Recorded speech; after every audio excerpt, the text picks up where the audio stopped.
Hi everyone and welcome to Kanikapila Mondays. It's good to have you guys back again, see you all around the world. I hope you're all keeping well. Remember we've got a new format now of Kanikapila, so we're going to do two songs, but we're going to do them really well. And this one I'm even going to teach you a bit of a Clawhammer pick, which is going to be super, super nice. So we're going with a swimming theme tonight. Purely because when I was on the cruise, one of the students, Chris, he introduced me to the swimming song by Louden Wainwright III, which is a great, great, great tune to play on ukulele. So I decided we do that one. And then I thought, what would go with that? So we're going to do Fresher Than the Sweetness in Water by Gorky's Zygotic Mynci as well. One of my favourite bands of all time. I'll tell you all about it in a minute, but let's say hi to everyone. I don't know if we caught any of you out with the time change. Hi Di, hi Andrani.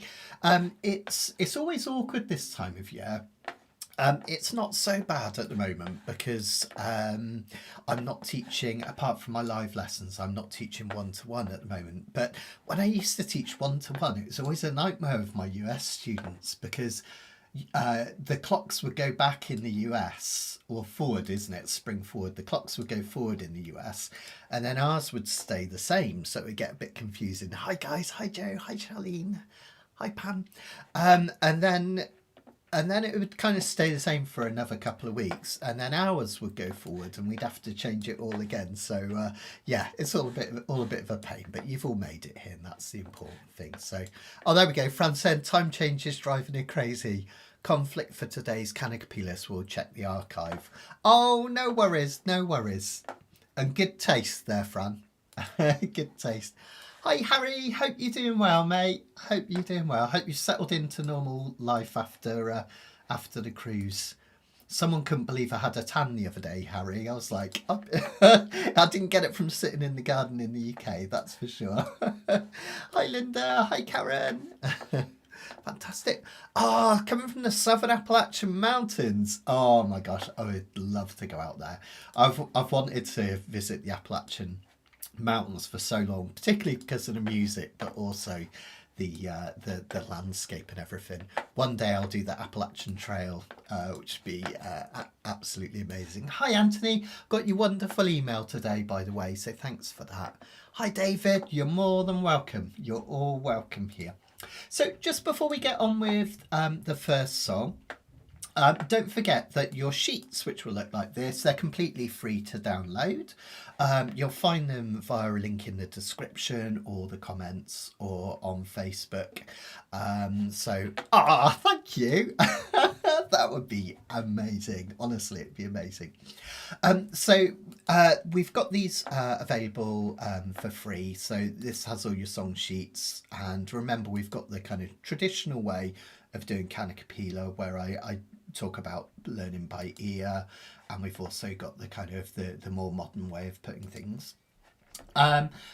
Also, just want to let you guys know that this Wednesday we've got our next live lesson. It's been a bit of a while because of obviously me being away on the cruise and stuff.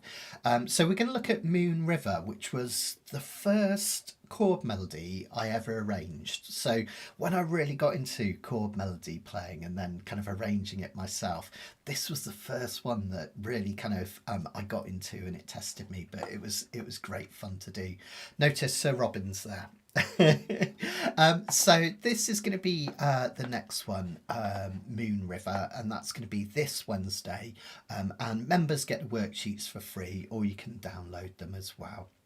Another new thing you might have noticed, I'm going to do a lot more video content this year because I'm really enjoying creating the content. So you might have noticed that on a Tuesday I'm going to now publish what I call Kanikapila postcards. So if you join in tonight and you have to leave halfway through, or if you just really want a snapshot of a song, what I do is I play the play along so you can do your soloing and whatnot, and then there's a little kind of 20-minute lesson at the end which I've taken from the live stuff. So check that out as well. That'll be on a Thursday. And then one last thing, just to let you know, next week we've got our next Kanikapila, and we're going to go with an Irish theme. This was Karen's idea, which was a great idea, I thought. She pointed out that next week is St. Patrick's Day. So we're going to do 2 Irish songs, one called Wild Mountain Time, you guys probably know that, and then the other, With or Without You by U2. So a modern, if you like, Irish song, and then a very, very old one. A lot of people think Wild Mountain Time is a Scottish song. The melody is Scottish, but the lyrics were written by an Irishman. Hi Vicky, hope you're doing well. Hope you're doing well up there. Okay, right, let's have a look at tonight's sheets then to get going. So here we go. Oh, I should probably show you. I don't have the record for the second one because annoyingly I can't get it on vinyl, but this is the album that the first song's from, the swimming song. And isn't that a great cover? What a great name for an album, Attempted Moustache. I actually think that's a bit unfair to himself because it's a very good moustache in my opinion. But this is off, I think it's his 4th album if I remember right, and it's a lovely song. Features the banjo playing of his girlfriend at the time, a lady called Kate McGarrigle. Some of you might know her from the kind of that kind of bluegrass world, who's also, you know, she's a brilliant banjo player and eventually became his wife, sadly now his ex-wife, but it's really, really nice. So what I thought I'd do is I teach you this kind of little Clawhammer introduction in a bit so you can kind of get that real flavour of the song, which is really nice. And if you enjoy that, I have done a full video lesson on this as well. So it was last week's long form video. So check that out if you haven't already. But we're going to go through it tonight in detail anyway. So we'll have lots of fun with that. So let's just have a look at the basic kind of construction of the song so we can start to put it together. And this song's in the key of G. Remember that every key in the world has a certain amount of sharps and flats. The key of G major has 1 sharp and it's the F sharp. Other than that, you can just count on your hand almost like you're counting the alphabet. So we've got G, there's no H, so we go back to A, B, C, D, E, and there's your F sharp at the end. It's the 7th note and the 7th chord. And we can think of those as chords as well. So the first chord in a key will be G major. That has a feeling of being at home and is rested, so that's kind of how we know what key we're in. And then we would have an A minor, but we're not going to actually play that in this song. A B minor, you'll be glad to know we're not playing that one in this song. Then we've got the 4 chord, that just means literally 1, 2, 3, 4, G, A, B, C. And that creates just a sense of change, and it's often used to link things together. And you'll see that comes up over here in the second line. We've got the 5 chord, that's a D chord, that creates a sense of tension. And the other chord that's in this one is the 6 chords, G, A, B, C, D, E, or as we play it in the 6th chord in any key, an E minor. That creates a nice kind of melancholy in the song, which is really, really lovely. The kind of chord combination is quite unusual here. Oh, and Dran is just saying there's an H in German scales. It's what you guys call a B. I know, Indrani, that confused me for years. I used to teach a lady in Finland and she kept saying to me, oh, isn't that an H chord? And I thought she was joking at first, or an H note. I was like, what? She's like, honestly, it's a note we have out here. And then, yeah, I learned that it is a thing. Ah, oh, lovely. Good to see you, Rosemary. Sorry, Rosemary. I don't know why I'm calling you Rose. Hope you're doing well. Nice to know it's sunny out there. So, yeah, I was thinking of you last week. Okay, right, let's have a look then at putting all this together. So we're going to just go through the chords first. We've got a standard G chord, just your bog standard G major, like so. Okay. And we've got 2 measures of that. So I'll go over the strum pattern in a minute, but that's just 1, 2, 3, 4, 1, 2, 3, 4. Okay. Then we go to the 5 chords, which kind of gives the feel of almost coming to the end of a line, but unusually we don't finish that line with an E chord. We go to the E minor chord. Now, that's okay, that's not that unusual. It's just normally that 6 chord comes often before the 5 chord. But what is unusual, I think, in this song is that it's held down for 2 measures. So here we have 2 measures of this E minor. A bit of change from the 4 chord, that's C. The tension of the D again, the D minor. And then in E minor. Another tension of D, and then the G. I think that E minor's really sweet there because it... Hi Karen! I think that E minor's really sweet there because it kind of makes you think that the D chord makes you think you're going to go back to the 1 chord. This kind of classic. Amen. That kind of ends that you get in terms of hymns and things like that. But by going to the E minor, it's almost like a little false ending, and then we get the real ending of D to G afterwards. Okay, really, really sweet. Rosemary, sorry, I don't know why I called you Rose then. That was really strange. Sorry, I just suddenly thought, yeah, I realised who it was. So after that, what we're going to do, let's see if we can put the strum pattern together on this one. And we're going to keep it really, really simple. We're just going to do a walk, running, running, running, walk, running, running, running. You can think of that as down, down, up, down, up, down, up, down, down, up, down, up, down, up. Really, really simple.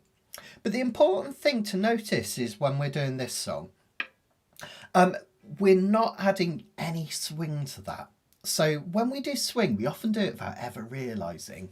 It's kind of almost like a lazy beat. The up strums are a little bit shorter than the down strums. I'll show you what I mean. Do you see what I mean? The down strums are that bit longer. Didn't like to be called Rose. No worries, Rosemary. So that would be like this, with a bit of swing. But we want to keep it dead straight because this is based on kind of that old-time bluegrass feel. And old-time bluegrass music tends to be played very straight. 1, 2, and 3, and 4, and 1, 2, and 3, and 4, and walk, running, running, running.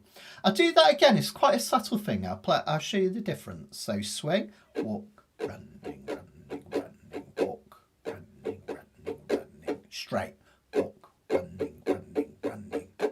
Quite subtle, right? But it's a really important distinction to make. So let's just try playing through those. I'll come in on close cam and let's just try playing it through just with the strum pattern, just going through those basic chords. Okay, I'll give you a counting of 1, 2, and 3, and 4, and here we go. 1, 2, and 3, and 4, and G. D. E minor. Stay on E minor.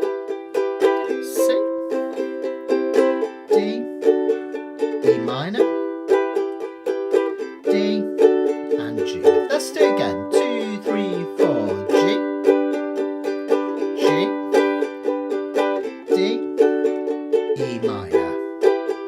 Stay on it. And C, D, E minor, D, and G. Fantastic. Okay. What we'll do is we'll try 1 or 2 verses with that so you can get an idea of how it goes. Okay.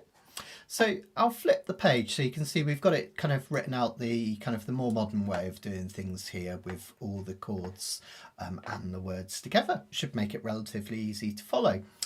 If you find it difficult to play along without the kind of the chord breaks, you know, the chord boxes, so you can see how long to play each one. Basically, this song doesn't do anything but what we just played. It just goes round again and again. So if you forget how many measures to do each chord through, just glance at the intro or the interlude and that will tell you. No, those little slashes tell you how many measures. So G for 1 measure, then another G, D, E minor for 2 measures, C, D, E minor for 2 measures, D and G. So you can kind of use that a bit as well, or just follow along with the words as well. Let's have a go then, and then I'll start to show you the really fancy bits in this song, which is really nice. So, come in after 4. 1, 2, 3, 4. This summer I went swimming. This summer I might have drowned, but I held my breath and I kicked my feet, moved my arms around, moved my arms around. This summer I swam in the ocean, I swam in a swimming pool, salt in my wounds, chlorine in my eyes. I'm a self-destructive fool, I'm a self-destructive fool. Okay, so that's relatively straightforward, isn't it? A couple of tricky changes there to get to that E minor quickly. In fact, try remember this as a tip for any chord. Whenever you need to change to a chord quickly, if you lead with your index finger or your pointer finger, some people call it, that will kind of allow your other fingers to get ready and fall into place. And it's like magic. So when I put my first finger here on the 2nd fret of the A string, notice that your middle 2 fingers, you can try this with me, they're almost begging to fall down in the right position, aren't they? They kind of just fit there so perfectly. And this works with any chord. Say, I know we're not going to use one, but say I wanted to play a G7. Same thing here. If I put my index finger down first, look at where those fingers want to land. It's really magical. You can really kind of get it ready. An F chord, same thing. Get my first finger down. It's like my 2nd finger just wants to land in the right place. So when you get to that E minor, don't suddenly try and land all 3 fingers at the same time if you find it difficult. Just think that you're going up the stairs, but you're getting this one in place first, and then these will fall in. And of course, you can always play it slowly and then play it through at tempo when you feel comfortable. But isn't that lovely? Notice kind of how those chords make you feel. We're kind of grounded, tension, and then that chord should really kind of pull at your heartstrings a bit. It's kind of melancholy, right? And then here's the false ending. If it goes to a G, move my arms around, it would feel finished. But because it goes to the E minor, move my arms around, move my arms around. It's really interesting. It's almost like 2 finishes, and it really ratchets up the kind of the emotion. In Karen's fascinating facts in the back of your sheets, you'll notice that there's a lot of theories about this song. Some people think it's about depression and suicide, or you know, alcoholism and all these sorts of things. But it's really funny because he actually said years later, after writing the song, that actually it is literally just a song about learning to swim. It's nothing more sophisticated than that. But it's a great song, right? There's some really funny bits in it as well. So, yeah. Andromeda saying her brain must be wired differently because her middle finger leads when switching to E minor. That kind of works as well. Yeah, I get that totally, Androni, because I guess if you get this one in place, then you can get these 2 down, can't you? So, yeah, totally get that. That's cool. Okay, right. So let's have a look at if you wanted to do a little solo on this one, on the interludes. So the interludes are just the verse chords again, over and over. It's really nice, this song, like that. It's really simple. When we're in the key of G, if we want to do a solo, what we tend to use is either the E minor pentatonic scale. Why E minor, you might ask? The E minor pentatonic scale has all the same notes in it as the G major pentatonic scale. Basically, every key in the world has a minor key which has all the same notes and all the same chords, just in a different order. So you could do the E minor pentatonic, or you could do the G major pentatonic. What's useful about that is, if you notice, if you play those, even though they're the same notes, because they're played in different places, it creates quite a large section of the fretboard where you can get used to putting your fingers and learn it. And because it looks like a pattern, you can kind of remember that pattern. And the more you do these pentatonic scales, you'll find them easy peasy lemon squeezy eventually. So let's have a look at the G major first. So wherever you start these scale shapes, see the like down here on this G major, wherever you start the scale shapes, on the C string, it really needs to be the correct note, the root note of the, or the tonic of the scale. So because this is the G major scale, what we need to do is start way up here at the 7th fret. Okay. On my uke, and usually on Martin's, we've got a double dot at the 7th fret. A lot of ukes will have that at the 12th. So what we do is we put our finger on the 7th fret of the C string. That's a G. We can go up 2 to A. We go back here to B. That's the 7th again. Up to 10 for D.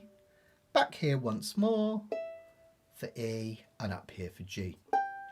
Notice that pattern, smallish gap, big gap, big gap. And for Indrani, because I know she loves it.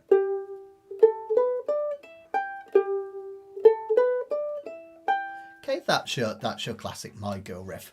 Now, I'm using my 3rd finger as I go up the scale there, because I'm playing a little soprano today, so it's quite a small uke. But if you find it's a bit of a stretch, feel free to use your little finger for these higher notes as well. Okay.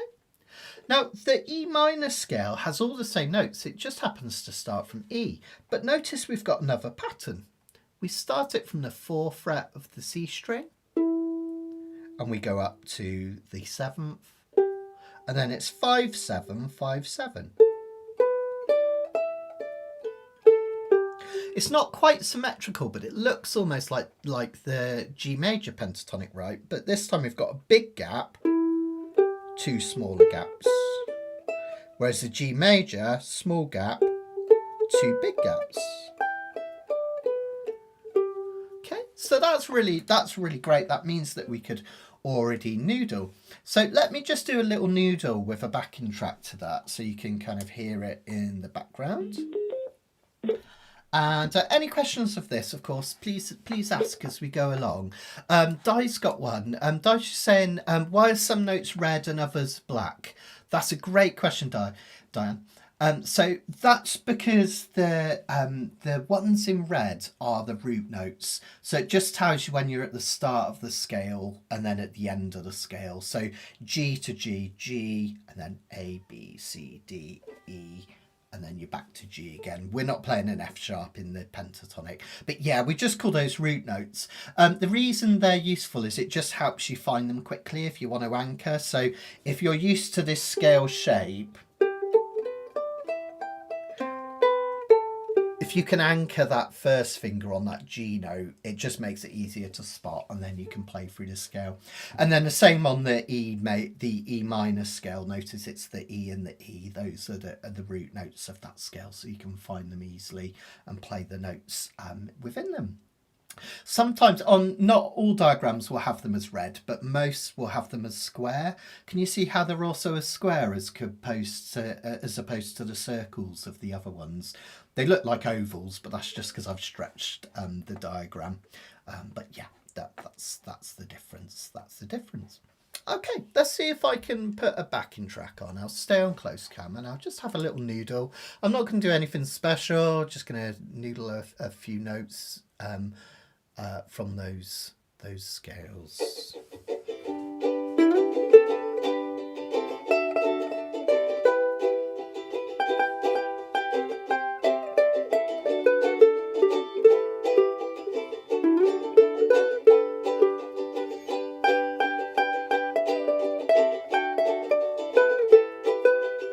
Notice all of those notes are fitting really, really nicely. And that's because the pentatonic scale takes out the 2 notes in any key that clash with some of the chords. Basically, the reason guitarists especially use pentatonic scales, but uke players as well, is that you can't really go wrong as long as you hit those notes. No worries, Di. They'll all sound good, basically. So what I want you to do is have a little noodle. I'll be your backing track, and just have a little play around for a sec whilst I strum. 1, 2, 1, 2, 3.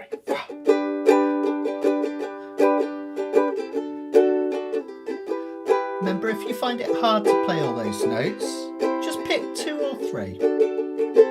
Surprising how nice it will sound with just a couple of notes.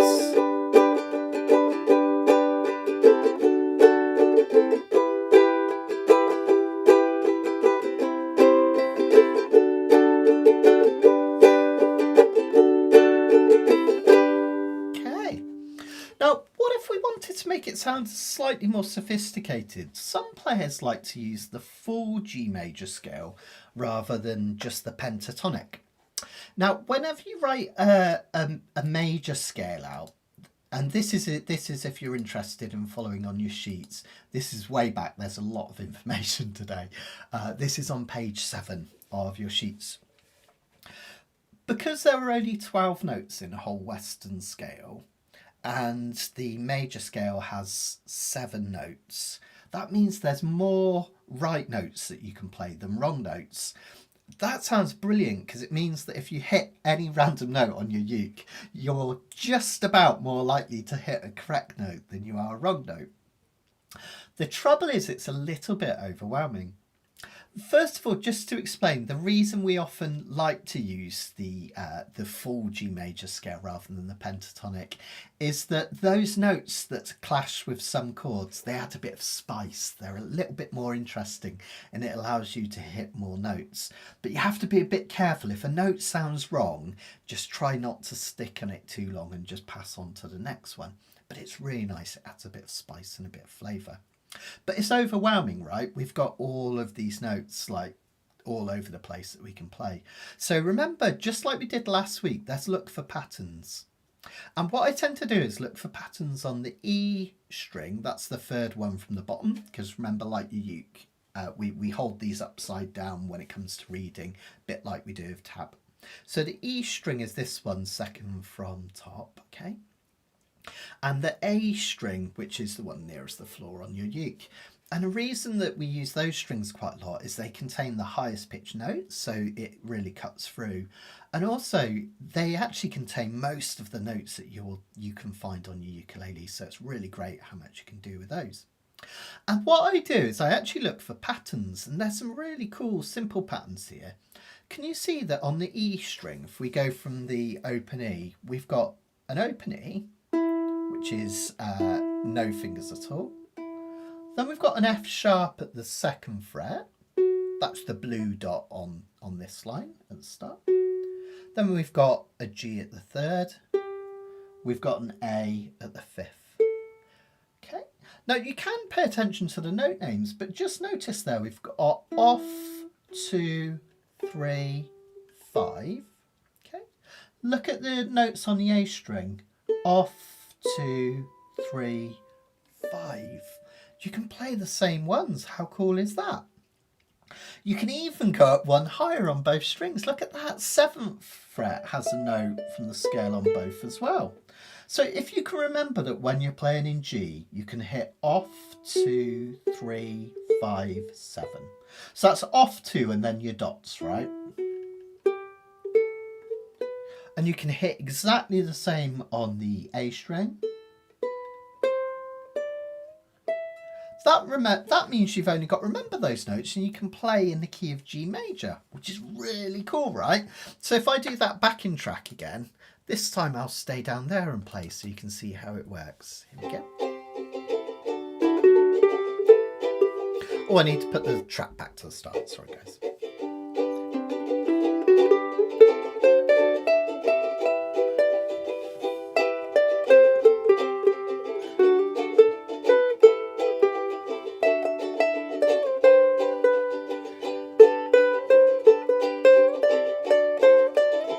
That's mostly just the A string.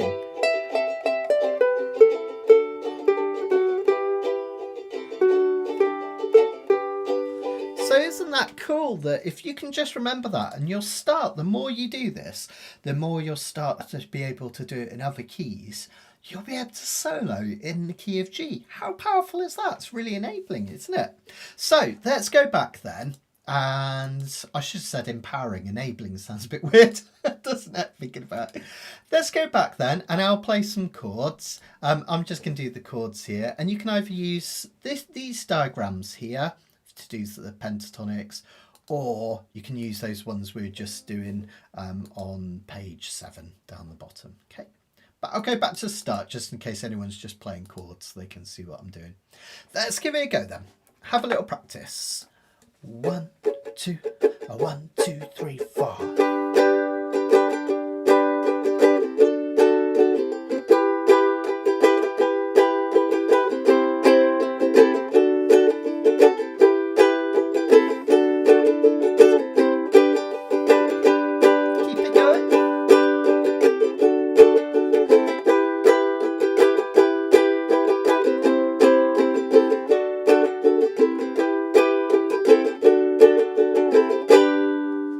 Okay, cool. So this is your first option when we do the little interludes. You can do a little solo on there if you want to. So that will kind of that will give you a chance to fill in the gaps there. Or what you can do is this nice kind of tabbed out version that I did. So what Rufus Wainwright does, in fact, actually what Kate Garrigle does, is she adds this really nice melody, the same melody that is sung, to the introduction. So we get this nice...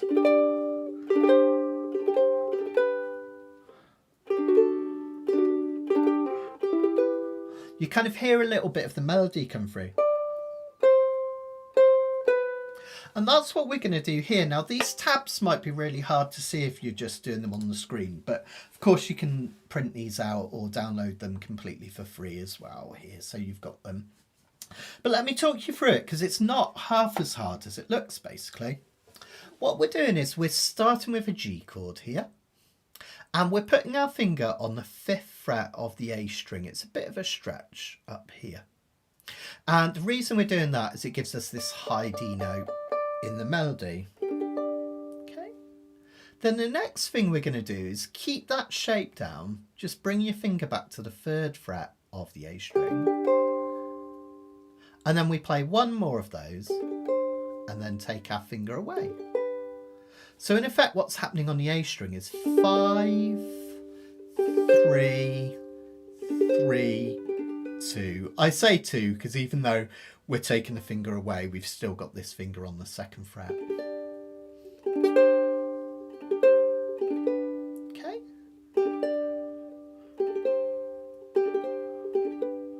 So you can think of it as 1, 2, 3, 4, 1, 2, 3, 4. See how that one's just down for a beat. 1, 2, 3, 4, 1, 2, 3, 4. Now, if I do that whilst I'm strumming like I was before, nothing fancy at all, just strumming up and down, I get this nice rhythm coming out and melody. Okay, let's try that together. 1, 2, 3, 4, 5, 3, 3, 2. Nice. Now, the next bit that we do isn't anything kind of super fancy here. This is just hinting at a melody. It's turning a D into a D sus chord, basically. What we do is we play this D chord that comes next. Just before we go to the E minor, we take away our ring finger. Or whatever finger you've got on that E string. Then we just go to an E minor as normal. Okay. Let me put that together and you'll hear it. 1, 2, 3, 4.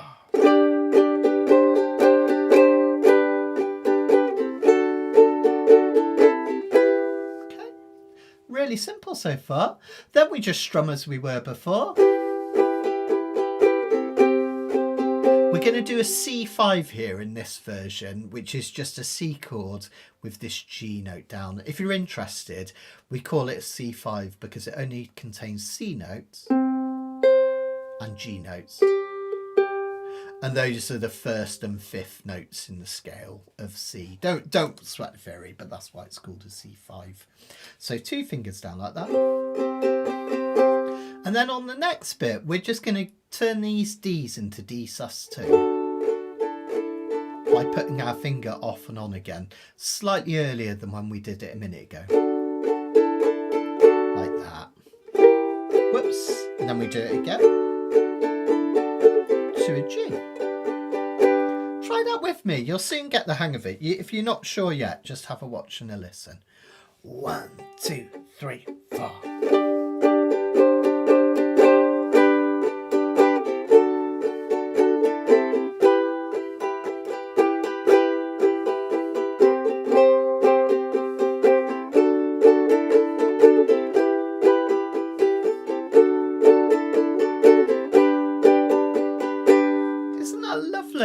So it just kind of introduces like a hint of that melody, and that's really important in the original, because when he's not singing you kind of need something to keep it going, and in the original it's a nice banjo part. But that's all it is really. Notice most of the melodies just on that G chord. And also remember, this is totally optional. You can play the song without this. It just sounds really sweet. And just to give you an idea, what I do with that is I play that when we get to these interludes. Okay, so this is where I'm going to play that. So it means when you finish a verse, you get this nice interlude afterwards with a melody. I'll show you what I mean by playing the second half of the first verse from where it says, "This summer I swam in the ocean," and then I'll play an interlude, and you'll see how nice it sounds when I put it together. Here we go. 1, 2, 3, 4. This summer I swam in the ocean. This swam in a swimming pool. Salt in my wounds, chlorine in my eyes. I'm a self-destructive fool. I'm a self-destructive fool. Here it comes.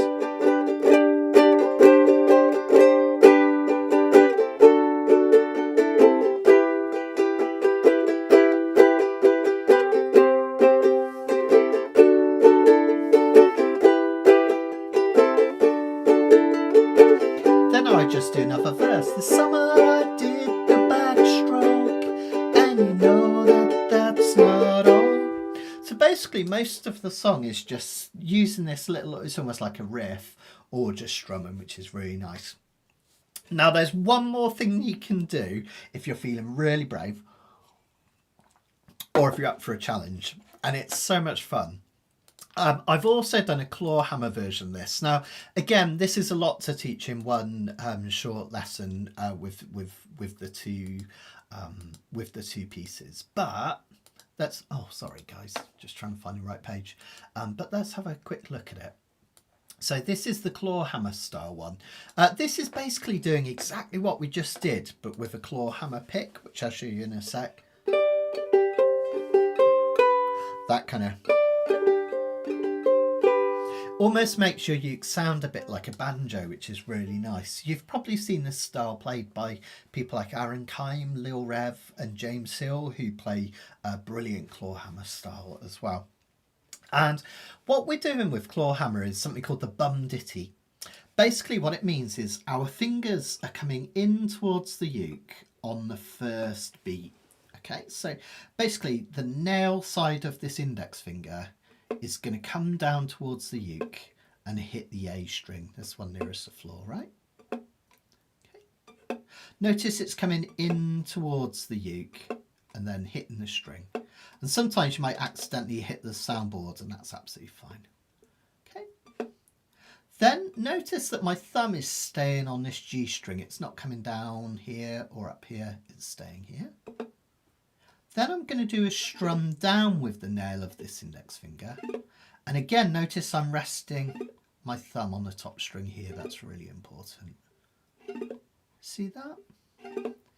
So that's bum, dit, bum, dit. And then to turn it into the bum ditty, it's just a phonetic phrase, doesn't really mean anything. All you need to do is on the way out, just pick that G string. Now you're not doing a pick down like this with your thumb. You just literally, as you take your hand away from the uke, you're just touching it. Okay. Now if you put those together, you get bum, ditty. The first bit, the bum, is twice as long as the ditty that follows. 1 and 2 and bum, ditty, bum, ditty. And then one more thing, just notice I'm going in, down, out. In, down, out, in, down, out, in, down, out, in, down, that's your Clawhammer bum ditty if you wanted to have a go at it. And what you can do is you can pair that up with that lovely melody that we're doing. You know how we're doing five up here, 3 here, and then 3 off. Now with the bum ditty, bum ditty, bum ditty, bum ditty, it has that really nice bluegrass feel. And then when I do it on the D chord, all I'm doing for this bit is hitting the bum ditty on the A string. And then for the next bit, I'm just moving this finger out to the 3rd fret. And that just creates this nice G note, which is in the melody. I'll show you that really slowly. Then I go to the E minor. There's an option to do a little hammer on here. If you want to try that, what you do is you hit the A string and do a ditty. And then you hit the E string, but you have to lift this finger off and put it down. Okay. Or you can just do your bum ditty. You can do the same thing on the C chord.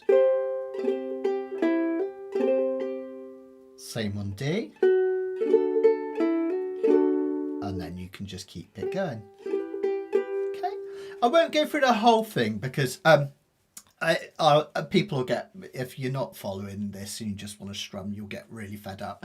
But the cool thing is, if you want to learn this, don't panic. Just give it your best shot tonight. There's a whole lesson on it and it's completely free. Okay, so just search on my YouTube, you'll find it. Or if you're a member of the website, you'll find it posted on there on the socials and everything. Some of these lessons, including this one, I've started to add to old courses. So if you're a member of the website and say you've done the whole beginner or the whole intermediate course, do check back every now and then. If you're worried about thinking, oh, I'm not going to remember what lessons I haven't done, don't worry, because I've purposefully marked all the new ones with bonus lesson. So if a course says bonus lesson, that means that the new lesson has been added. So if you're already a member and you've done it, you haven't got to pay anything extra, just go back and do the course again and you'll find the bonus lessons at the end. And this is one of them that I've added into the intermediate course. Anyway, when you put that all together, just let me play it so you can hear it, how that will sound. I go nice and slow.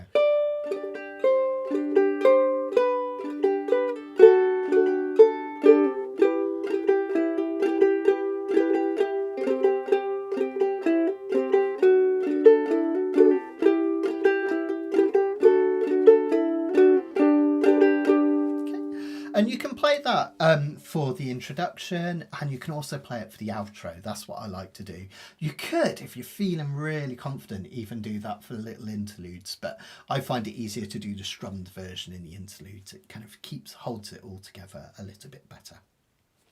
So should we give that a go? If you did want to have a go at that, nice! Yeah, this sounds great on a banjo ukulele. If you've got a banjo uke and you can grab it, it's a great thing to do. I always buy banjo ukes and then I sell them because I don't use them enough. And then when I come to something like this, I always wish I had it again. So I kind of wish I hadn't sold my last banjo uke. It's a really nice one made by Aaron Kime as well. I don't know why I sold it. Don't worry, Karen, you'll get it. You can noodle anyway. And like the reason we went over those solos, this goes for everyone. If you're struggling with this bum ditty, it's a lot to do in a short period. But you can also do the soloing using the pentatonic scales, which I showed you, which is another great way of playing this. Okay. So just to explain it, I'm going to bum ditty the intro and I'm going to do that as an outro as well. The rest of it I'm just going to strum, and on the interludes I'm going to add those extra notes because I think they sound sweet, but you could do a little solo, you could just strum along. Let's enjoy it. Let's do it all together, guys, from the top. Let's see, I think I need to... No, I think that'll work. Let me just tip down a bit so you can see what's happening with my fingers. Here we go. So from the top, 1, 2, 3, 4.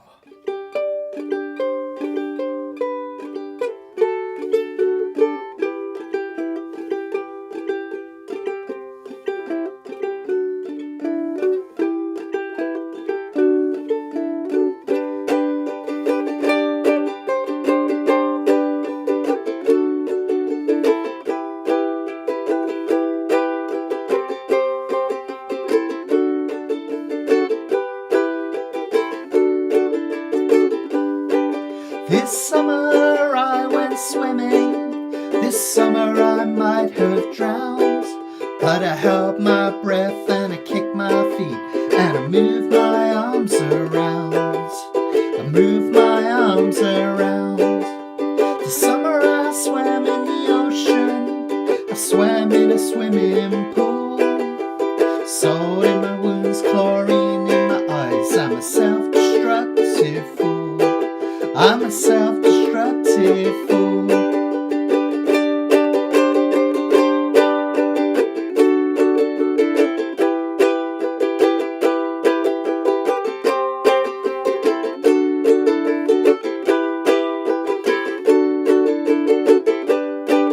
This summer I did the backstroke, and you know that that's not all. I did the breaststroke and a butterfly and the old Australian crawl. The old Australian crawl. This summer I swam in a public place and a reservoir to boot.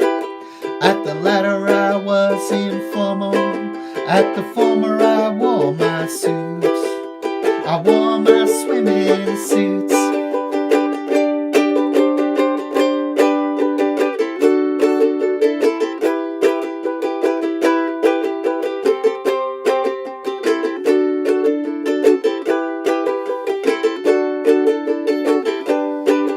This summer I did swan dives and jackknives for you all. And once when you weren't looking, I did a cannonball. I did a cannonball. This summer I went swimming. This summer I might have drowned, but I held my breath and I kicked my feet and I moved my arms around. I moved my arms around.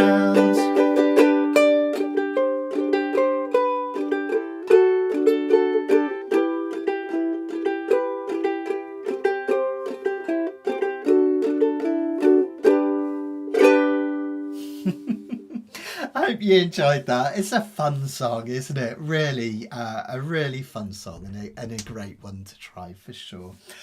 Some tricky bits there with the clawhammer and everything. But let me know if you attempted the clawhammer. Let me know if you did a solo as well, because that's a really lovely way to do it, isn't it? Because this one's available as both the replay, plus I have the Kanikapila postcard tomorrow where it will be the play along and some of the lesson chopped up. You could, of course, go and find the video and play along and practice your pentatonic scales to this one. That would be a fantastic thing. And as I say, if you want to learn that clawhammer in a bit more detail, if you want to have a go at that, there is the full lesson on that available as well, on the website and on YouTube as well. So check that out. As I say, it's going to be a lot of stuff coming on YouTube coming up. I'm going to be posting a lot more frequently on there. So make sure you're subscribed on there as well as on the courses, and you'll see everything that comes up. Okay, let me know if anyone wants to go over any of that again, or if you want me to try the playthrough again. I'm perfectly happy to do that. A couple of people were just saying how tricky it was with the finger style. Di was saying her brain tells fingers what to do, but they just won't cooperate, and I totally get that. Karen says ditto as well. Or should that be ditty? And Charlene, not fast enough to bum ditty yet. It's one of those classic ones, right? Do you remember when I did a video a few weeks ago before I went away on the cruise on practice without practicing? This is one of those really lovely techniques which is great to practice without, even if you've only got like 10 minutes in your day, or if you're watching a bit of telly and you just want something to relax to. I'll show you what I mean, because it can be really a great thing to do. I'm feeling a trend here, Pam, and I'm glad you're all like, I'm Spartacus, and I love that. You're all sticking up for each other, which is brilliant. Let me show you how to practice it slowly then, so that you can put that together and get better at it. So what I would suggest with your clawhammer is just sit back, relax on your chair or on your sofa, wherever you are, to have a go at this, and just practice that bum ditty over and over. So what I would suggest is, first of all, just practice the bum on its own, like this. Exactly, Di, you're never alone. It's like when I say ask questions, people are scared to, but everyone's thinking the same thing, so it's a good thing to do. So notice I'm just practicing the bum of the bum ditty here. And I'm coming in towards the uke, touching the A string, and just following through to the top of the uke. I could take my fingers away here and you'd hear an A.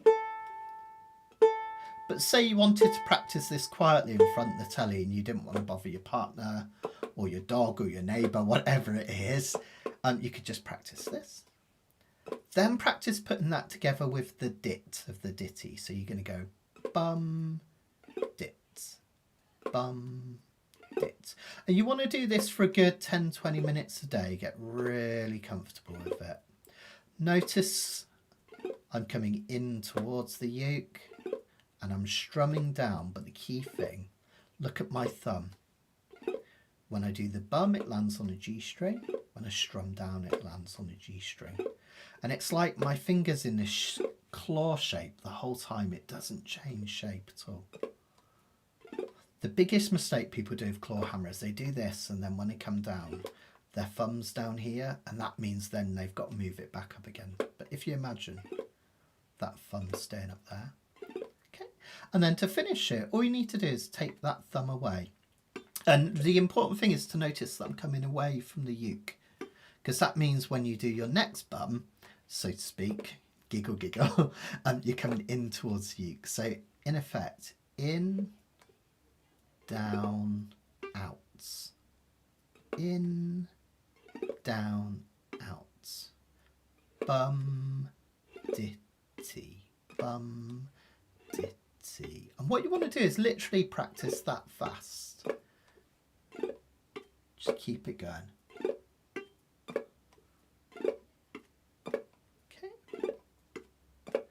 Indrani, imagine like someone's put a splint on your thumb so you can't move it down. Try and keep it straight up, okay? And all you need to do, I say all, I know it's not that easy, but all you need to do is practice that slowly and then build up speed. So even if you're like watching EastEnders or the football or whatever on telly, you could just sit there, chill back on your seat and just practice that slow. Bum, ditty, bum, ditty. Next day, practice a little bit quicker. Bum, ditty, bum, ditty, bum, ditty, bum, ditty. Next day, quicker still. Bum, ditty, bum. And you'll be amazed, as long as you take it slow, how fast you can go after a few days. But it does need some solid practice. And that will give you this really nice, if I hold down a G chord. And you can do that just as a strum. Slow down.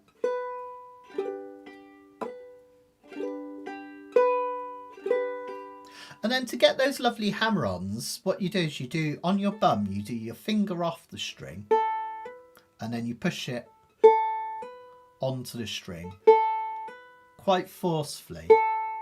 Notice I'm coming down with a decent amount of force. Try doing that, and then follow with a ditty. It sounds really great.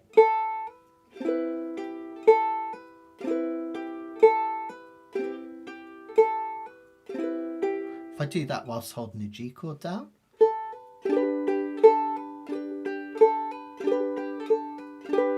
Now you're really cooking, and you can do that hammering on any of the strings.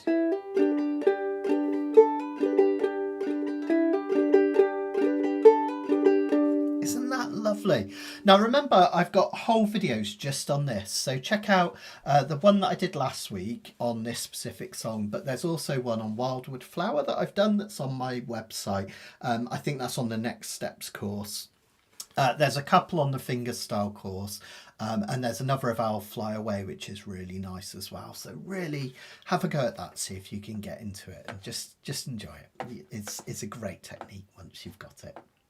Let's look at something different then. Let's have another look at another song. Just before we do, don't forget, join me this Wednesday afternoon if you can for Moon River Chord Melody. It's a beautiful, beautiful tune. One of my favourites. Henry Mancini, wasn't it? And I'm going to show you not just how to play it, but I'm going to explain how I physically came up with the arrangement on this. So you can make your own arrangements basically, which would be great. Just wanted to remind you, rather than bringing I'm really busy this year. I'm doing all sorts of stuff. And rather than bringing it all on screen in one go, because you won't remember it, I'll just bring on the next thing. So just to let you know that later this month, on the 28th of March, I'm going to be playing down at Southern Ukulele Store. I've already been told that I have to leave my credit card at home because otherwise it will come home with a new ukulele. And I might do anyway, you never know. But that's Saturday 28th of March if you want to join me. There's 3 performances. This is down in Bournemouth. There's one by Phil Dolman. One by myself, and then I think Alex Beds from Southern Ukes or Phil are also going to do a live set, possibly playing together. I'm sure at some point me and Phil will play together as well because we love doing that. And we're also going to have workshops. So mine is that whole practice without practicing workshop. I'm going to go into it in a lot of detail. I'm sure Phil will probably do the blues or something similar to that, all sorts of bits and bobs. So come and join. It's £40, but you do get 4 performances and 4 workshops as well, so there's a lot going on all afternoon, 12 until 6. And I told Anthony that and it's true, I've been looking at this pineapple. They've got a beautiful Koaloa pineapple sundae. Sounds like an ice cream, doesn't it? But it's a gorgeous pineapple shaped ukulele that Pops at Koaloa has made. And I keep looking at it and thinking I really want it, but I shouldn't. I should be good. So yeah. Oh, or maybe, yeah, exactly. Or maybe a banjo ukulele. Exactly right. I did say I needed one again, didn't I? So there we go. And I've got an excuse. I need it to teach banjo uke. So that's my excuse. Okay, let's have a look at our next lesson then. So this is a beautiful song. Off one of my favourite albums by a band called Gorky's Zygotic Mynci. It's kind of a ridiculous name. They're a Welsh band. They played, they were kind of really at their biggest in the 1990s, playing with bands like Super Furry Animals and Topper and all these great bands out of Wales. And they were one of the first kind of Welsh bands to sing in Welsh as well as English as well. But Euros Childsey, who's the singer and songwriter, just has the most beautiful voice and a great sense of melody as well. I'm being encouraged by everyone to buy that pineapple uke. What you like? You're all enablers. If I buy it, I'm gonna blame it entirely on you, and then Sharon can't tell me off, right? Thanks, Rebecca. Yeah, you're right. I bring you all over if I could for it. It's going to be a great day, a great workshop. So this was on their favourite album of theirs, my favourite album of theirs, which was called The Blue Trees. And they recorded it in 2000, and they also had Norman from Teenage Fan Club, another one of my favourite bands, on this record. And it's all really melancholic, beautiful acoustic music, recorded, I think, if I'm right, in a church in Bristol. I went to see him play it in the church after they wrote it. It's a gorgeous, gorgeous album. I really recommend listening to it if you enjoy this, called The Blue Trees. Some really nice instrumental. In fact, one of the instrumentals I loved so much, I sent off to Jeff Peterson and showed him because I think it was in a nice open key, and he loved it too.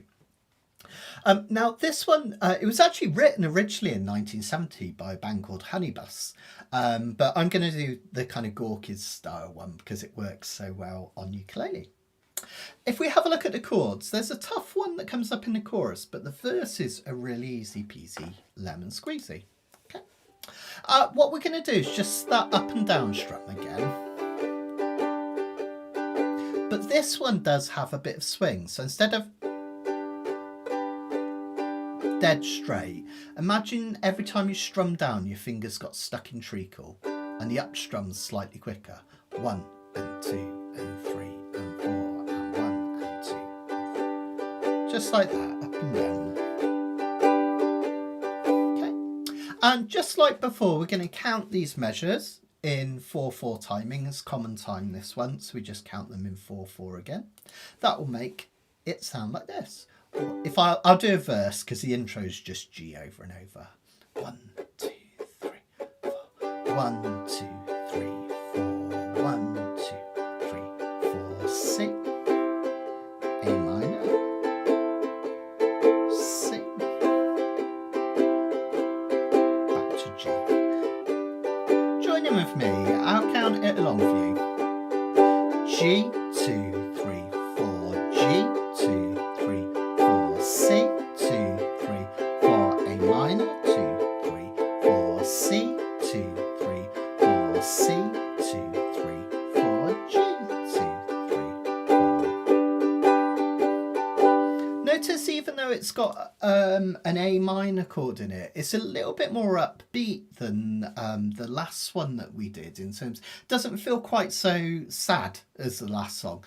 And that's because the 2 chord, the A minor, is often what I call the pop-tastic minor. It doesn't sound particularly sad, even though it's a minor chord. And in fact, you can test that. If you play between a G and an A, or G and an A minor, I should say, notice it doesn't sound kind of dark. It sounds quite upbeat. Whereas when I do the B minor, that creates a sense of sadness. The 3 chord in any song, G, A, B, B minor, has a real sad sound to it. So even though that minor chord comes in, it's just a touch of melancholy. Other than that, it's just a 1/4-1 song, just G, C, G, which is really, really sweet. In the chorus, we have something slightly different. We do have that 2 chord coming in because we want a touch of sadness in it. So it starts off with another G again. Then we go to the 5 chord. And normally the 5 chord is followed by the 1 chord again. But this song does a similar trick to the last one. Rather than going back to the 1 chords, we get the 2 chord, which gives a slight sense of sadness. The 4 chord in C. And then this 3 chord, the sad one. Now, there's a couple of ways you can play this one. The most important thing to notice with this chord is I'm going to have to bar the 2nd fret no matter what I do, unless I did a kind of funny version like this, which is just about possible. But what I do is I bar that 2nd fret. Now, everyone hates a bar chord, but notice a couple of things that will really help with this bar chord. Quick couple of bar chord tips, if you like. What I'm going to do is make sure this index finger is as close to this metal fret as possible. It's really important when you're doing bar chords because if I play back here, this is the area of the fret that has the most tension. I have to push down quite hard to get these strings to touch the wood. But as I come more in this direction, I don't have to press so hard to get those strings to touch the metal. In fact, if I show you, if I start on the left, have a listen. It's quite hard to get a clean chord, but as soon as I go to the left, that rings true. Another thing, try and make sure you've got at least the tip of your finger showing over the fretboard. You don't want to come down here. The reason being, this is the weakest part of your finger is here. Strongest part of your finger is the lowest part. So if you use some of the lower finger, you'll have a bit more strength. And it will also allow this ring finger to reach up and touch the 4th fret of the G string. Okay. These fingers aren't doing anything, they're just lifted out the way. So remember, with a bar chord, you don't want to strangle the uke to death. With this finger, really it's all about just covering these 3 strings. These are the important ones. So put most of the pressure in the lower part of your finger and then reach up and over with that. If you super struggle with that one, you could get away with just strumming the bottom 3 strings of the 2nd fret. Okay, you've got to be careful not to hit this G string, so just strum near the bottom. Okay, but give it a try if you can, that B minor. Then we've just got a D chord, which is all about tension, often comes at the end of a section because it makes you want to go back to the start, basically. So if I was to do that chorus, that would sound like this. 1, 2, 3, 4, G, 2, 3, 4, G, 2, 3, 4, D, 2, 3, 4, A minor, 2, 3, 4, C, 2, 3, 4, B minor, 2, 3, 4, and D. Okay, really, really sweet. Now, what we're going to do on this one is we're going to do a little bit of chucking because it sounds really nice. And in fact, the intro of this song is just a G chord chucked again and again like this. It gives this nice kind of vibe, right, and groove. And you hear this on a lot of songs. A lot of kind of Brother Is type stuff has this chuck pattern. A lot of Islands style stuff and things that have been influenced by that feel. So you hear it in songs by Bruno Mars and bands like that as well that just have that nice island vibe. Jason Mraz, what's his song? I've forgotten it. I'm Yours. That uses this pattern as well. And it's really simple to do. It really intimidates people, but it's not half as hard as it looks. What we're going to do is we're going to follow this really, really simple pattern. So we're going to start, this is what kind of throws people. We're going to start with an up strum and we're simply going to go up, down, up. Up, down, up. If you like to think of things phonetically, if you've been doing my lessons, that's like and running, and running, up, down, up, down, up. Okay, let's add another down at the end. So we've got up, down, up, down. That will look and sound like this. Up, down, down. Okay, up, down, down. Let's just do that over and over. Up, down, down, up, down, down, up, down, down, up, down, down. Now you're halfway there, believe it or not. What we're going to do now is we're going to add the chuck. Now the physical kind of, the actual physics of making a chuck. What you can do is just let all of the tension go out of these fingers. They don't come off the strings, that's really important. They stay touching the strings.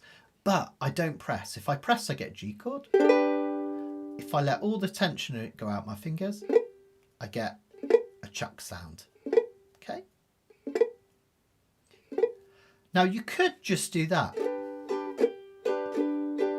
And already, even though this G string's ringing out, it sounds nice. But if you want to make it really clean as a chuck, what you can do at the same time is just introduce this little finger and it just has to touch the G string. Okay, like that. Doesn't need to press. If you press, you'll get a weird chord. But if you just touch, you can even cover all 4 strings of it if you want. And that gives you your chuck, right? Now here's the clever thing, you'll get people teaching this all sorts of ways and making it sound way more complicated than it is, because some teachers like to do that. I'm sure I've been guilty of it in the past, but we want to make it as easy as possible for you to do this, and it's not complex, it just takes practice. What you're going to do is you're going to hold down a G chord and you're going to strum up, down, up. Not too bad so far, right? Just like we were before. And then you're going to follow it with a down strum with that chuck. I'll go really slow. Up, down, up, chuck. Up, down, up, chuck. Up, down, up, chuck. Up, down, up, chuck. That's it.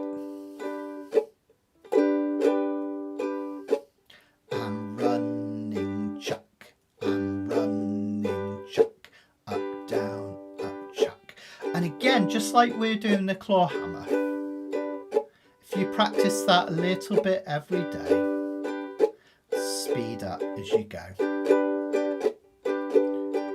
you'll get into the groove. And this is it. How would I know that everything would... We've got that rhythm. Now, if you're doing the verses and you want to chuck the whole way through, I'll probably do it without thinking about it. You can also do it on the C and A minor, just by introducing any fingers. Same on the A minor.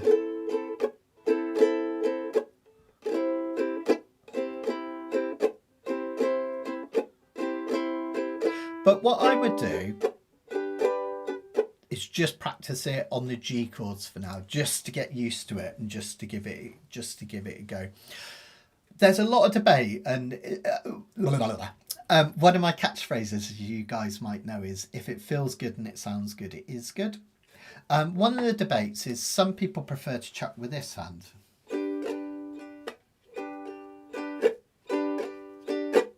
Now I find that tricky, but what people do is they do the up, down, up. And as they come down with this hand, they mute with this palm as these fingers extend out. Now there's nothing wrong with this at all. The reason I prefer the using this finger to chuck is that this hand just goes up and down.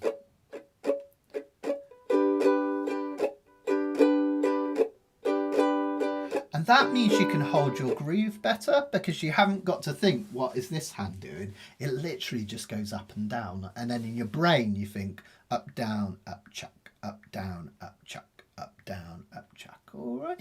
And that will just give you a nice kind of groove to it, makes it easier. Now, what we're going to do for this one is the verses we're going to chuck and that little intro we're going to chuck. Now, if you haven't got the chuck yet, don't sweat it, just strum up and down and you'll be fine. You don't have to put it in, but it just sounds cool if you do, all right? So I'll take the chucks and you can strum up and down at the same time and it'll sound absolutely fine.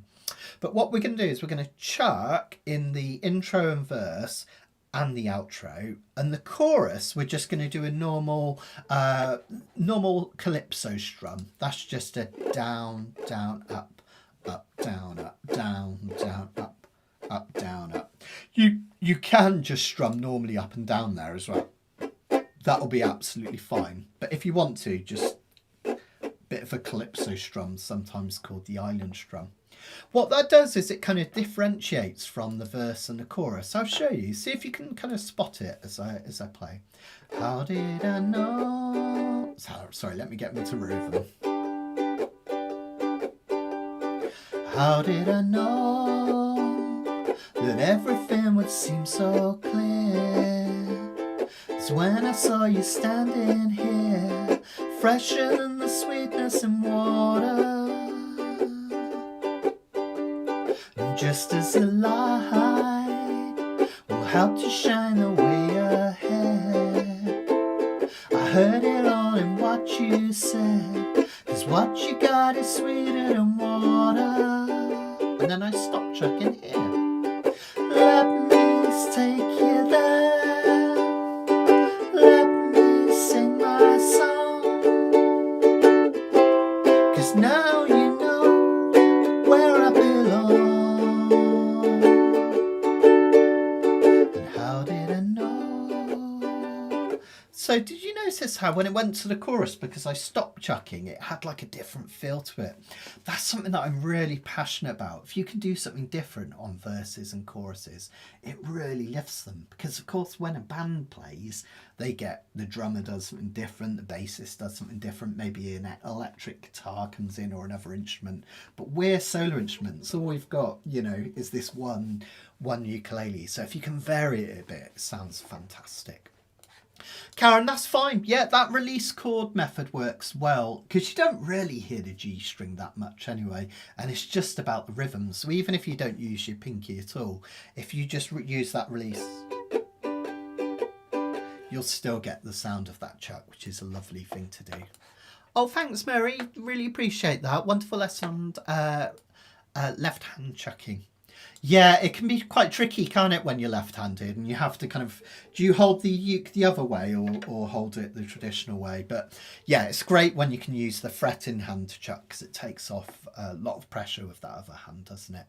Absolutely. I've always got like, seriously, I'm always like, chapeau, hats off to left-handers, because I think you guys have it a lot harder on ukulele. There's more to think about, isn't there?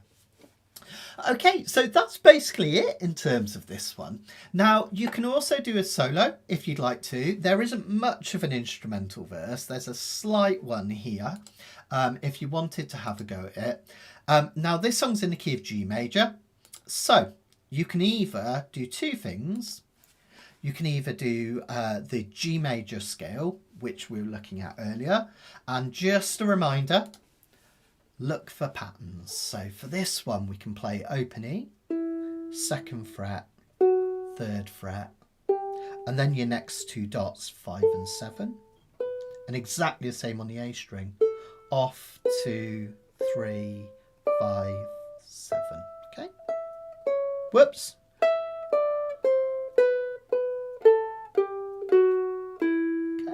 And you can also, if you prefer, you can do the one that we looked at, the pentatonic scales, which are on the first page, which look like this. And you can do these two as well. So you can do the E minor pentatonic, start from the C string, that's 4, 7, 5, 7, 5, 7. Or you could do the G major pentatonic, which is 7, 9, 7, 10, 7, 10. Okay, so you can have a little noodle around with that. Let me just see if I can do backing.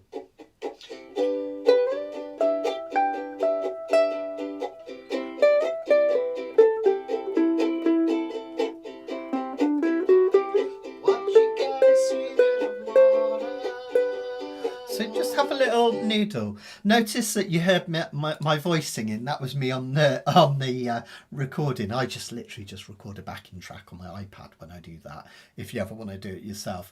But notice that it's a very short solo, because basically you've got most of a verse.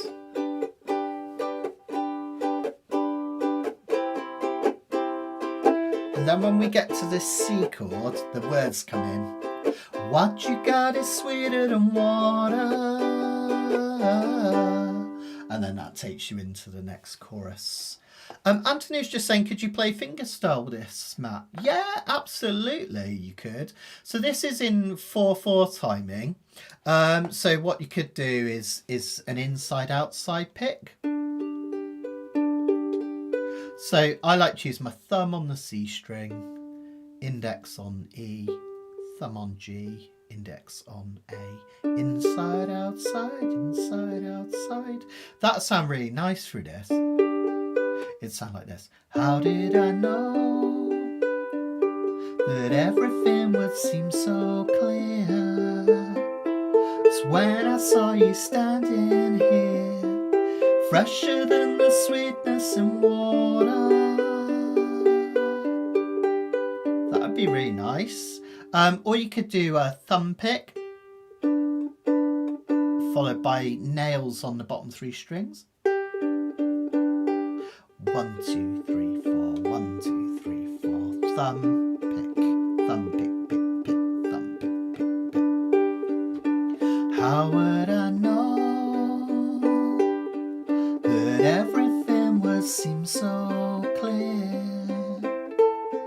So all sorts of options you could do. That inside-outside's probably the easiest, and it sounds really effective. So have a go at that, Anthony. When I'm playing the verses, perhaps have a little go at that finger picking. That would sound really nice and really sweet. Okay, let's give this one a go then. So this is going to be our last one for tonight, guys. But remember, if you've got any questions, I don't think I've been sent any in advance this time. But if you have any questions with your uke playing and you'd like me to answer it at one of our Kanikapila sessions, it's a great thing to do because it helps other players. Just ping me an email at matt@learnukulele.com. Let me know that it's for the Kanikapila, because otherwise I'll just answer it in the email and no one else will ever get to see it because I'll just think you're asking a question. So let me know. But I really, really appreciate it. Or if you think of any questions now on anything we've done tonight, tonight or any uke technique, you've got me for a little while tonight, and every Kanikapila I'll deal with it at the end. So ping them in the comments if you haven't already, or if you've sent me a question and I've forgotten it, ping it in the comments and I'll do my best to answer it. Okay. Yeah, I think that was all really. So this is going to be our last one, but I'll stick around at the end for the Q&A. And then don't forget that we're going to have another Kanikapila next Monday. We're every Monday now. Come and join in. Let's go back to our song then. Here we go. Okay, so it's literally just going to go verse, verse, chorus, verse, instrumental, verse, chorus. And then we do the outro, which is just a G chord. The brilliant thing about this intro just being a G chord again and again is you can just get it going like this before we start, and it gives you the groove, which is really nice. Remember, if you struggle with the chucks, just do an up and down strum and you'll be absolutely fine. Let's give it a go then, guys. So thanks for everything tonight. I'll stick around afterwards, but thanks for joining me. And this is going to be our last one for tonight. So get in the groove with me.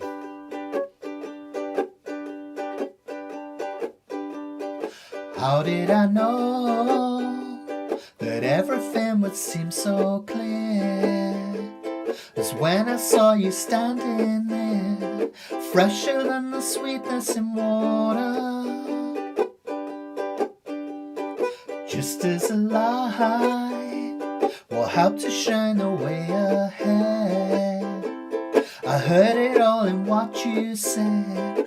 What you got is sweeter than water. Let me take you there. Let me sing my song. 'Cause now you know I'm where I belong. How did I know the thought would be in your head? I could have turned away instead, but what you got is sweeter than water. Try a solo.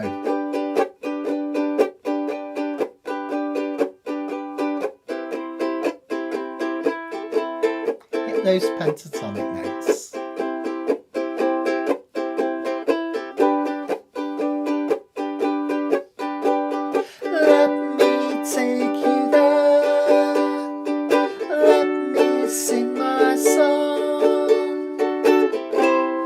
Now you know I'm where I belong. Won't let me take you there. Won't you let me take you there? Won't you let me take you there? Won't you let me take you there? There you go, really lovely. I think I might do that one more time, because coming out of the instrumental verse I forgot to sing the line, so it'd be nice to do it one more time, and it's so short, isn't it? Come on, let's give it one more go.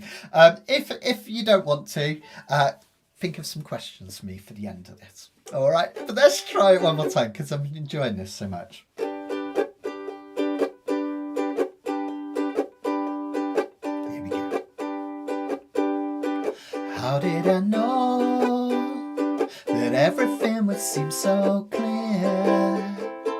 When I saw you standing here, fresher than the sweetness in water. Isn't that lovely? Just as light will help to shine a way ahead.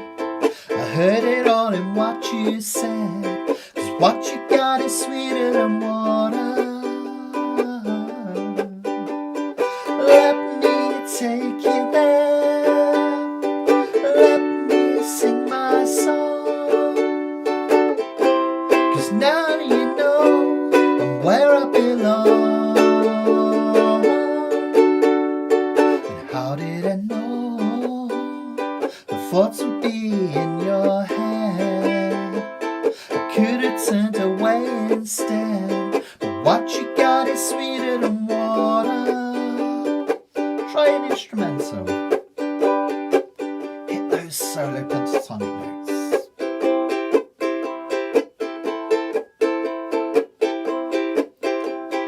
What you got is sweeter than water.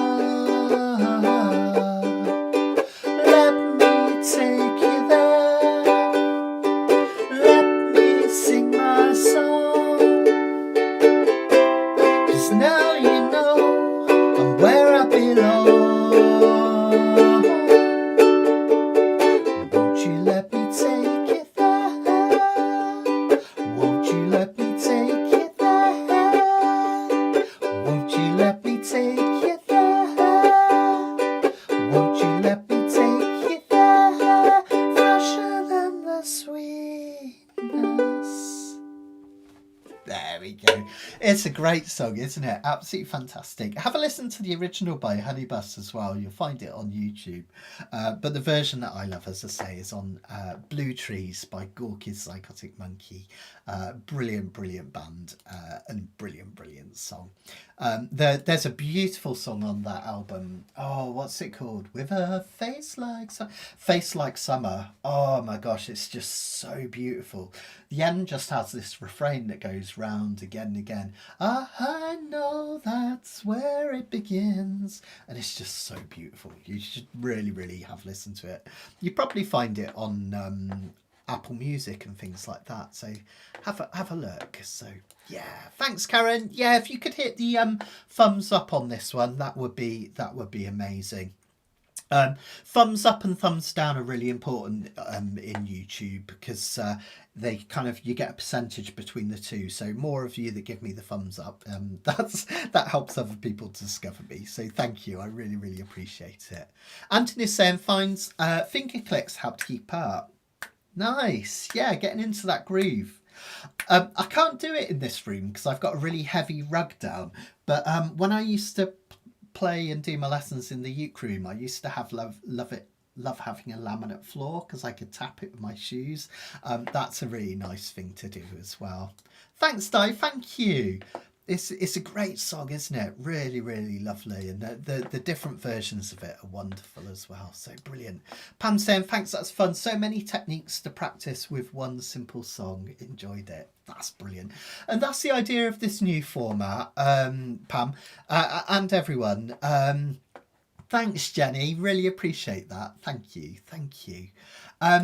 What I found is that with the old format of Kanikapila, because we did 4 songs, firstly, kind of people would slope off towards the end because it's quite a long session and quite a lot to take in. But I also felt like I was always rushing the songs. You know me, I find it difficult to just play a song and that's it. I love to teach techniques and stuff because, you know, hopefully you're picking up new skills and it's a really fun thing to do.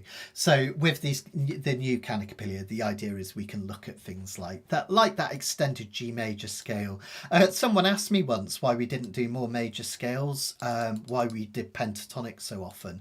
And the reason I do pentatonics is they're just quick and easy to teach, whereas it is nice to go into those full scales as well. So it gives a bit more time for things like that, which is always good. So, oh, thank you, Jill. Really appreciate it. Thank you. I love it. I love hearing about where you guys are tuning in from. So Sweden, that's amazing. Never been out that way either. So thank you. Thanks, Hanj. Really appreciate it. Thank you, guys. You guys are brilliant. I love this community. I was saying to Sharon earlier, I'm just so blessed to have such brilliant friends and students. It's an absolute pleasure, honestly. It genuinely is. So thank you to everyone that supports everything I do. Yay, fantastic. It's really nice to hear a couple of new people as well enjoying themselves, which is great. So we do this every Monday, 6 until about 7:30 now with the new format. And we do different songs each time, so there's always something new to learn and different techniques and stuff as well. So come and join in if you can. The next one next week is going to be an Irish themed one, and I'm going to have a lot of variety here because we're going to do Wild Mountain Time, which is a real old time classic. I say it's a real old time classic, but 1957 the lyrics were put to it. And that's a Scots-Irish tune as well, so half Scottish, half Irish, which would be great. And then we're going to do a more modern song. We're going to do With or Without You by U2. Literally 4 chords and the truth, as they used to say, and the same 4 chords over and over. But what we're going to look at is picking techniques and dynamics to make it much more interesting, basically. So really, really looking forward to that. So that's going to be next Monday, which I think is the 16th. Is that right? I think, if I've got that right. So fantastic. Notice all my new pictures, they've got Sir Robin on. So Sir Robin is my mascot now, and he is real. He comes to my garden several times a day to eat the mealworms that I put out for him. And I did a lesson one time, and he was singing in the background, so he's become a bit of a superstar. So that's Sir Robin. You've got to see if you can spot him in all the pictures. So Oh, that's great. Well done, Jenny, because chucking's a really difficult technique to master. So that's absolutely fantastic. That's brilliant. Thanks, Anthony. I really appreciate it. Oh, thanks, Di. Oh, you guys are amazing. Love it, love it. Yeah, swimming song's a great one to call it a jam. Absolutely. Yeah, and take the interlude break. Just make sure they do it in a key of G and you'll be fine. Or you could learn it in another key, of course, but it works brilliantly in G with that lovely rhythm, doesn't it? So, yeah, Rebecca, it's one of my all-time favourites, Wild Mountain Time. It's such a beautiful song. It's been really interesting. I'm going to talk about this next week, but with Wild Mountain Time, I always knew it as being played in 6/8 timing. And then I listened to the original today and it's actually in 4/4 timing, which is quite interesting. So I'm going to talk a bit about the time signatures and how you can mix them up, which should be quite interesting. So that's going to be great. And don't forget to join me this Wednesday. If you can't make it live, there'll be a replay straight afterwards. And these are all archived on my website. So if you go to my website, learnukulele.com, simply learnukulele.com, you'll find all of my live lessons are archived. So you'll find all of these there. If you're a member, you get all the worksheets for free. If you're not a member, it's £5 on PayHip and you get all the worksheets. Some of them it's an arrangement. Some of them there's like 12, 13 sheets. I go a bit mad. So definitely worth it. If you're interested, we've also got 10 sequential courses on there. So we've got beginners, intermediate, next steps. There's specific courses on jazz, blues, the Beatles, baritone ukulele, how to look after your ukulele and UTLC and all that sort of stuff. It's £12 a month for full access, or you can get an annual membership, which gives you a certain percentage off as well, which is worth looking into. So yeah, brilliant. Oh, Jeff Peterson's got a version. I didn't actually know that, Karen. I'll look that up. I love Jeff's arrangements, as you know, so I'll look that up. That'll be really, really nice. Does he do it in 6/8 or 4/4 timing, Karen? I'm really interested. I don't think either's wrong or right. It's just kind of interesting that people do it in different ones. I've always done it 6/8, but I thought we'd do it 4/4 next time. So yeah. Don't forget, if you're in the UK or if you're able to get over here, come and join us at the end of this month at Southern Ukulele Store, where I'm going to be teaching. It's called the Cafe. So Southern Ukulele Store have their own coffee now, believe it or not. How cool is that? But they also have this little coffee stall outside the main store, and we're going to be teaching there, so we might have lots of people coming along and watching this, which should be good fun. So Cafe takeovers with me, Phil Dolman, Alex Beds and Phil from Southern Ukulele Store as well, so it's going to be a whole heap of fun for that. Come down if you can. And then after that, next one after that, we've got our Spanish adventure. So this is where I'm teaching out in Spain. Really excited about this one with Matt Parkin, whose event it is. Really nice guy, good friend. He organises these down in a beautiful village called Galcine, and we've got Percy coming along this time as well, so loads of good teaching. So if you want some Spanish sunshine in May and some sun, surf, sangria, all that stuff, but brilliant ukulele playing as well, come along and join us. It's such a relaxing way to spend a weekend.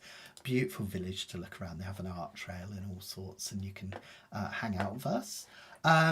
We've also got Bracklesham coming up. That's not until October, but I'm going to do one of George and Mandy's weekends again, which I'm really, really looking forward to. Playing with Ukulele Zaza, who's also doing the festival this year.